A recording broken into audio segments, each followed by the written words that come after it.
Hey guys, welcome back to your channel journey to success. तो आज की हमारी वीडियो का टॉपिक है रिसर्च मेथोडोलॉजी। ठीक है। सो आज की हमारी जो क्लास है that is a introduction class. So अगर आप पीएचडी के लिए प्रिपेयर कर रहे हो तो आपका अगर कोर्स वर्क है, कोर्स वर्क में अगर आपका सब्जेक्ट है रिसर्च मेथोडोलॉजी, सो हम आज इस वीडियो में कवर करने वाले हैं उसका इंट्रोडक्शन पार्ट। ठीक है। आई होप आपको सारी जो बेसिक चीजें हैं इसके साथ ओरिएंटेड सारी इस वीडियो में कवर हो जाएं। और अगर आपकी कोई भी डाउट्स हैं आप कमेंट सेक्शन में पूछ सकते हो। देखो हमारे सब्जेक्ट का नाम क्या है, रिसर्च मैथोडोलॉजी। ठीक है। आप पूरा सब्जेक्ट पढ़ोगे तो इससे पहले सबसे पहले हमें रिसर्च का मीनिंग क्लियर होना चाहिए। सबसे पहले स्टार्ट करते हैं कि रिसर्च क्या होता है। ठीक है। तो रिसर्च का बेसिकली मतलब होता है सर्च फॉर नॉलेज। रिसर्च क्या है? Search for knowledge. ठीक है। रिसर्च में हम मूव करते हैं from the known to unknown, कि हमें उस चीज की खोज करनी है जो हमें नहीं पता है। So research is a movement from the known to the unknown. और research is a voyage to discovery. Research क्या है? रिसर्च में हम क्या करते हैं, साइंटिफिकली चीजों को इन्वेस्टिगेट करते हैं और नॉलेज के लिए सर्च करते हैं। और एक चीज का हमेशा ध्यान रखना कि रिसर्च में क्या होता है, ओरिजिनल कंट्रीब्यूशन होता है। आप नई चीज को खोजते हो तो इसका मतलब ये भी हो सकता है कि आप ओरिजिनल कंट्रीब्यूशन कर रहे हो to the existing stock of knowledge, making for its advancement. So research का आई होप सबको बेसिकली मतलब क्लियर हो गया होगा। Research is search for knowledge, a movement from the known to the unknown, a voyage of discovery, art of scientific investigation, या फिर हम बोलें original contribution to the existing stock of knowledge, making for its advancement. Clear हो गया सबको इतना? Next, अब हम रिसर्च कर रहे हैं तो रिसर्च के कुछ ऑब्जेक्टिव्स भी होंगे। So what are the objectives of research? Research के क्या ऑब्जेक्टिव्स हैं?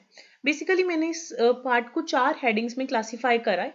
रिसर्च के मेन 4 तरह के ऑब्जेक्टिव्स हो सकते हैं: एक्सप्लोरेटरी, डिस्क्रिप्टिव, डायग्नोस्टिक या हाइपोथेसिस टेस्टिंग। ठीक है। तो रिसर्च के क्या क्या ऑब्जेक्टिव्स हो सकते हैं? किसी चीज को एक्सप्लोर करना, डिस्क्राइब करना भी ऑब्जेक्टिव हो सकता है रिसर्च का।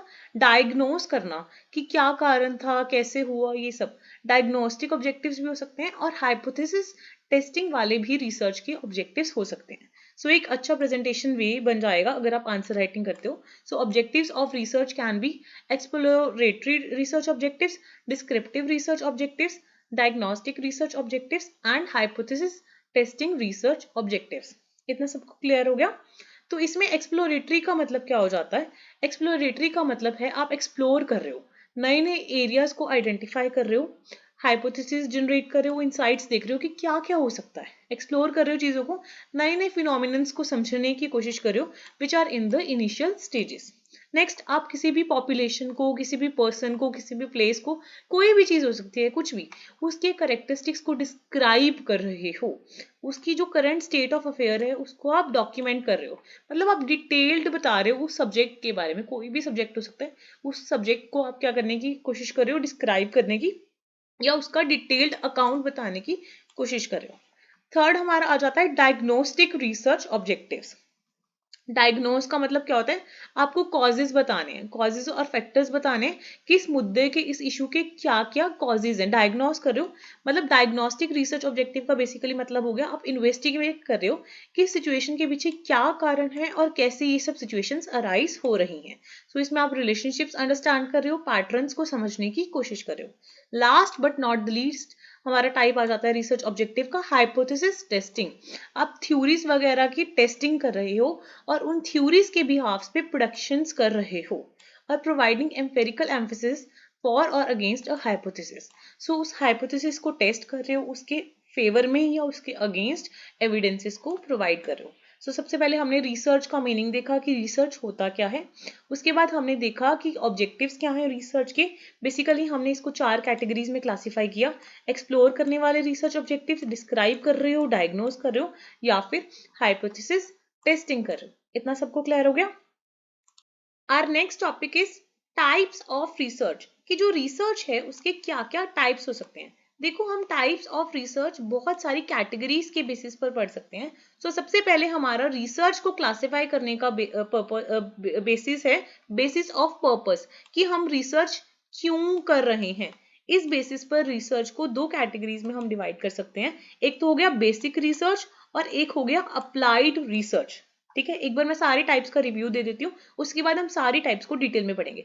अगर हम बेसिस पे क्लासिफाई करें तो हमारी रिसर्च 2 टाइप्स की है, बेसिक रिसर्च या फिर अप्लाइड रिसर्च। नेक्स्ट हम मेथड, हम कौन सा तरीका यूज कर रहे हैं रिसर्च करने का, उस बेसिस पर हम रिसर्च को 3 कैटेगरीज में डिवाइड कर सकते हैं। एक तो हो गई हमारी quantitative research, next one is qualitative research, third one is mixed methods research. अगर हम टाइम के बेसिस पर बात करें तो हमारी रिसर्च हो सकती है क्रॉस सेक्शनल रिसर्च या फिर लॉन्गिट्यूडनल रिसर्च। ठीक है, अगर हम कंट्रोल कि हमारा कितना कंट्रोल है, basis on the extent of control, हम रिसर्च को 2 कैटेगरीज में डिवाइड करेंगे, experimental research and non experimental research. Scope कि वो जो रिसर्च है उसका स्कोप क्या है, बेसिकली हमने जो ऑब्जेक्टिव्स में पढ़ा वही स्कोप में आ जाएगा कि रिसर्च का स्कोप क्या है। उस बेसिस पर हमने रिसर्च को हम 4 कैटेगरीज में डिवाइड कर सकते हैं। हम स्कोप में क्या कर सकते हैं कि जो रिसर्च है वो एक्सप्लोर कर रही है या किसी चीज को डिस्क्राइब कर रही है या किसी चीज को डायग्नोज कर रही है या हाइपोथेसिस टेस्टिंग कर रही है। सो स्कोप के बेसिस पर हम रिसर्च को 4 कैटेगरीज में डिवाइड कर सकते हैं, exploratory research, descriptive research, diagnostic research and hypothesis testing research. अब आप रिसर्च के लिए ऑब्वियसली डाटा भी कलेक्ट करते हो, so on the basis of data collection आप रिसर्च को 2 कैटेगरीज में डिवाइड कर सकते हो, primary research and secondary research. Then analysis, आप किस तरह से एनालाइज कर रहे हो डाटा को, सो उसमें आप रिसर्च को डिवाइड कर सकते हो as a qualitative research and a quantitative research. Last on the basis of category, on the basis of setting कि आपकी सेटिंग कैसी है रिसर्च की, आप फील्ड में जाके रिसर्च कर रहे हो, so that is an example of field research. अगर आप लैबोरेटरीज में कर रहे हो so that is an example of laboratory research. ठीक है, सबको बेसिस की हेडिंग्स क्लियर होगी। अब थोड़ा सा डिटेल में जानते हैं what are the different types of research। so सबसे पहले अगर हम कैटेगरी की बात करें that is on the basis of purpose। so मैंने आपको पर्पस के बेसिस पे बताया 2 तरह की रिसर्च है, basic research and applied research. Basic का मतलब है आप अपनी नॉलेज को एक्सपैंड करने की कोशिश कर रहे हो, आप अपनी नॉलेज को एक्सपैंड कर रहे हो एंड अंडरस्टैंडिंग्स को बढ़ा रहे हो। सो ज्यादातर आप किस पे बात कर रहे हो, थ्योरी की पे बात कर रहे हो। सो जब आप थ्योरी पे बात कर रहे हो that is an example of basic research या फिर फंडामेंटल रिसर्च। अप्लाइड का मतलब है जो रियल लाइफ सिचुएशन है उस पे डायरेक्टली आपकी जो रिसर्च है वो अप्लाई होती है। सो आप प्रैक्टिकल प्रॉब्लम्स को सॉल्व करने की कोशिश कर रहे हो या जो मुद्दे हैं आजकल जो चल रहे हैं उन इश्यूज को एड्रेस करने की कोशिश कर रहे हो, मतलब जो एक्चुअल में अप्लाई हो सके रियल वर्ल्ड पे, that is an example of applied research. So सबसे पहले हमने देखा कि अगर हम पर्पस की बात करें रिसर्च 2 तरह की हो सकती है, बेसिकली फंडामेंटल रिसर्च या फिर अप्लाइड रिसर्च।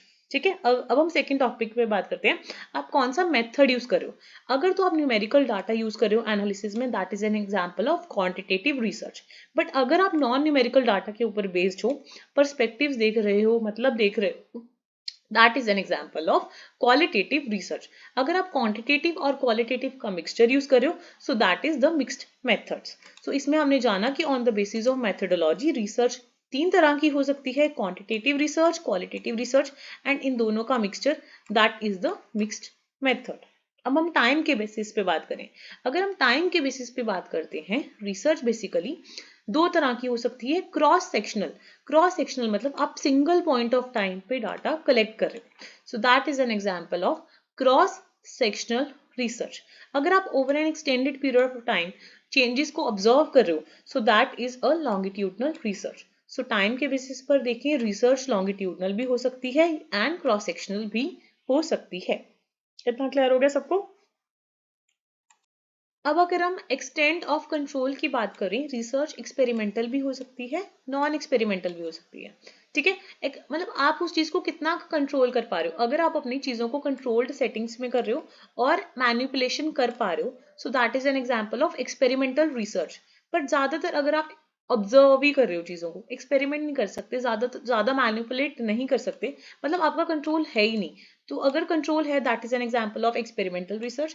एंड अगर आपका कंट्रोल बिल्कुल भी नहीं है, आप जस्ट ऑब्जर्व कर रहे हो, that is an example of non experimental research. अब हमने जो स्कोप की तरफ स्कोप के बेसिस पर पढ़ेंगे रिसर्च, वही हमारे ऑब्जेक्टिव्स में हमने पढ़ा था, दैट इज जो रिसर्च है वो एक्सप्लोर करने के लिए भी हो सकती है, किसी पॉपुलेशन को या किसी फिनोमिनन को डिस्क्राइब करने के लिए भी हो सकती है, किसी चीज का व्हाट व्हाई एंड हाउ पता करना, डायग्नोस करना, वो भी हो सकता है, डायग्नोस्टिक भी हो सकती है एंड हाइपोथेसिस टेस्टिंग भी हो सकती है। मेन मकसद क्या होता है हाइपोथेसिस टेस्टिंग का कि आप रिलेशनशिप्स फाइंड करते हो एंड कैजुअलिटी फाइंड करते हो। ठीक है, नेक्स्ट अगर हम बात करें डाटा कलेक्शन, जो डाटा है वो आप कैसे कलेक्ट कर रहे हो। अगर आप फर्स्ट हैंड डाटा कलेक्ट कर रहे हो सो वो बिल्कुल क्या आ गई, प्राइमरी रिसर्च आ गई, मतलब आप न्यू डाटा कलेक्ट कर रहे हो, फर्स्ट हैंड डाटा कलेक्ट कर रहे हो।